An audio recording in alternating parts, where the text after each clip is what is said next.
on this lovely summer's day from outside. Look at that, that's the best weather we're going to have this year. So I've got some good light, good fresh air. Let's go on and do a review. Loco we're doing is just hiding over there. See it? Little hidey thing. It's a steam loco this month. It isn't the County of Devon. Because the County of Devon is kaput, really. So it's not a steam loco. I didn't intend to buy this. I just felt like buying it because I wanted it. So let's just get the camera in position and get on with it.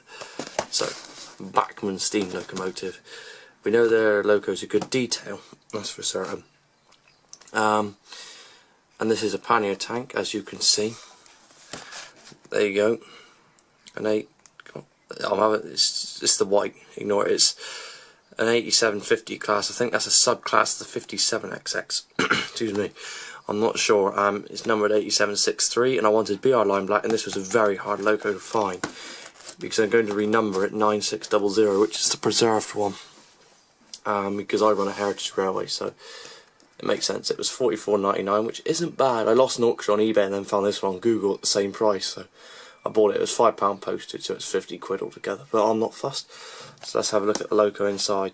This loco is actually about 4 years old when I had it in the box, unopened, unused. So let's get this. It's going to turn into my ever first review now. I can't open the box. There we go. So let's have a look. Bachmann give you obviously the insert, tenure, a little bit on it, and all this. Nothing inside of it. It's a nice little thing, and then you got the history. So what I'm gonna do is I'm gonna put that back there. If you want to look at the history, pause it and read it. But there you go. I'm not going to look at that.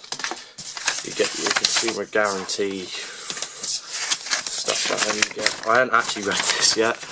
I literally bought it and run it in. You get your typical, well, instruction book really. It's blank on the back. It's your parts really now to disassemble it, to chip it and what have you, but I'm not chipping it. So let's not look at that. Let's get all this out of the way. Right. Here's loco. It comes with this here. When I had it, so I've run it in, you see, and used it. This here comes tied to the front coupler. But it broke the front coupler because it had been jammed in there at a funny angle for so long that it had twisted it and broke the dove. So I've had to temporarily fix it. It comes with one bit of detail, which is the back vac. That's proper because it means I don't have to fit any detail. It's all on there. So the loco, there it is. There's white everywhere, so the camera's having a panic attack. So let's just get out the box. It's not the block of ice. This is an older design. But it's brand new loco, it wasn't second hand, so you just finger in the back design.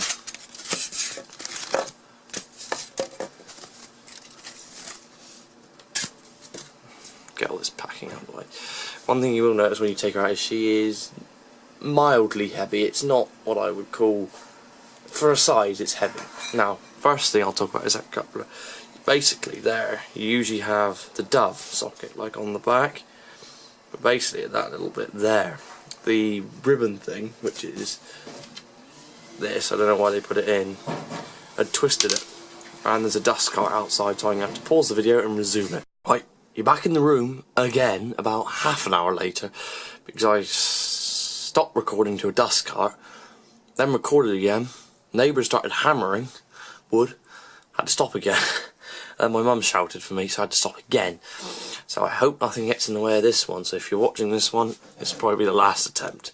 So I was talking about the front coupler on this one.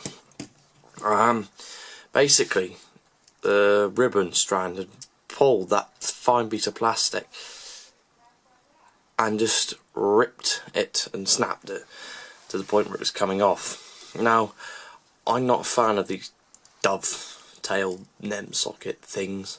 I don't like them because they're very brittle and they break. I think they should be replaced with something like this, or just a permanent fixed slide-in NEM socket. But anyway, that's besides the point. Let's look at the loco itself. Now, we're going to start at the back and work our way forwards. The cowl is fake, of course, and it's non-removable, so that's surgically got to come out. It's not too bad, I suppose, but I don't like it. The number isn't etched, and you've got the CGWR power rating there. Probably can't focus, there's too much going on. There you go. I get my grubby mitts all over it. Handrails all around it and all down the side, but I'll look at that in a minute. I mean the brake no, not the brake lever, the reverser there. But one thing, down in there you might just be able to see a cog. That's part of the motor mechanism that comes in the footplate, which I'm not too keen on. And you can see through the footplate, which puts me off a little bit. Now on the back you got lamp hooks, and that's where the VAT brake goes, just there. All these are metal, and that's metal, but these hooks are metal. It doesn't come with any tools, but you can get tools. Buffers of course are sprung. You got your normal hook at the side, it's the same. You've got your holding rails here and here, and you can feel the British Rail logo, which is lovely, and you can see right through there, which is completely accurate to the real thing. You've got your wheel arches, you've got cow catchers, you've got your brake rods already in place. There you go, Hornby, you're up your game. I've just had dinner, so I'm probably leaving a few greasy marks on it, which you can notice, but I'll give it a wipe off. At the top, look at that precision. You've got a tapered chimney, I'm going to call it. Shed number on the front there. When I renumber it 9600, I'm not going to change the shed number, that's too much effort. More handrails there. This thing's plastic handrails. The safety valve isn't gold, because it never was gold on this particular locomotive. Sometimes it was. You've got your whistle guard there, and I love the look of them. They just look really nice. Lovely Pannier dome there, which makes the Pannier iconic. You've got your water tanks here and here, and all this piping's added on top. Now the 57 class, this comes under a subclass of it. A lot of them had their roofs cut back for London transport. This is one that wasn't, and 9600, when I renumber it to that, didn't. You got steps all the way up here into the coal bunk. You got detail on the roof. This here doesn't slide, I'm afraid. You got your gutter drains there. Make the water. Basically, for those who don't know what they are, driver and fireman stick their head out to see the signals and all the rest of it. And that basically drains the water down there, so they're running off onto them. It runs down over there. That's what they are for on the real thing. It's not very good valve gear because it's internal cylinders, so it's just rods, but that's alright. You got your steps there, it's all lined. Now Bachmann have got the livery roll. Yeah, Hornby do it, all the modelers do it, can't get it right. Pannier tank 9600, and this one, when it is new, does not come out in matte black, which is what this is. Look, it's matte, it is gloss. It is gloss, I'm afraid, not matte. All trains are in gloss, not matte. Hornby can't get it right, Bachmann can't get it right, but Lima can. This is a gloss model, and I'm going to do a comparison. Pretend this has got buffers and wheels, but we're going to compare the old generation Lima to the new. Look at the sides, for example. I mean, look at that. You can just see complete difference. I mean, this one hasn't got wheels, but the handrails are all moulded. The top is all moulded. The chimney isn't tapered. It's got a nice copper effect to it, though. I'll give it that. The valve is just a big lump. There's no whistle guards. The windows are naff. The coal's naff. The lamp hooks are all fake. You got the clips there to hold the chassis in. It's all stickers, look, that are coming off. Look at the front, it's gone. This is an old Lima thing, so it shows how much they've improved from this junk. Throw it out of the way, because you don't need it. We're looking at this, but it's just showing you. I would like a copper effect around there. I think it'd be nice, but they've done a good job. You see the greasy hand marks on my dinner. I'm gonna have to wipe this engine off, but that's right. You got your door guards that don't open. I think some companies started implementing them so they open, but not this model. At least this is an old generation model. Oh, I've hit the camera with it, but just it's an all-round nice locomotive. I mean, it's quite nice. I'm not going to show it running because it's a bit of a grump because it hasn't had a full running in. When I first got it, it'd been in a box for 4 years and didn't want to move. But I might add some colour to that. Although they were black, I might add some gold to that. But genuinely, it's overall a nice model. I mean, it's heavy. I mean, it's substantially heavy, I'll give it that. I mean, come on. For its size.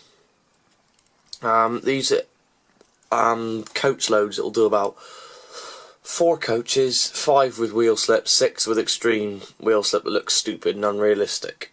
But obviously it's in them couplers which I've shown you, but I don't know if I said all this under here when I had it, oil collected and it's draped with oil. I may have said that because I can't remember, but you've got your toolkit box there, but it's genuinely, it's black and dark, and right in there you can see all that piping. I'm ruining this loco by getting my greasy fingers all over it, but the reason I've done the review is I want to get that chassis grind up and I want to get it renumbered because it won't be under that number. This particular loco 8763 was scrapped by British Rail in 1964, I think. But there's a lot of surviving 57 classes, and the subclasses within there, like this one, which is a 8750. There's quite a few survivors of these going around. Most of them would cut back flush roofs for the London transport system. But overall, I would say this loco's pretty good. I mean, oh yeah, and the smoke box has got an etched shed number, and I'm trying to point out, it's got the I can't think of the name for them. It's got them. We'll call it. It's got them. That's all I'm going to say. Excuse me. I'm a bit of a coughing fit here now. It's got the steps along the front. There you go. The 57XX by Bachmann. The BR line version. This is probably the hardest version to get hold of. Oh, I dropped it. Class 47 reviews coming to mind. There you go. I'll just give this loco a very good overall 10 out of 10. Packing, obviously, is the older packing, so it's not very good. And the interruptions remind me of a certain YouTuber called Intercity82. He's always been interrupted by things. He hasn't had really many reviews lately, and the reason why, for those of you who don't know, he had a break-in at his house. He's recovering from that, but he'll be back this weekend when I think my video will be going up. So I hope you've enjoyed, and see you next time for another review. And also, before I cut off, I'm going to be doing a review on a permanent loan locomotive to my layout. I'm not saying what. It's a little mock-up review of a loco that's being loaned because the owner doesn't have a layout to run it on. The owner's probably watching this video and he knows who he is, but I don't want you to know what loco it is. So I'll see you next time.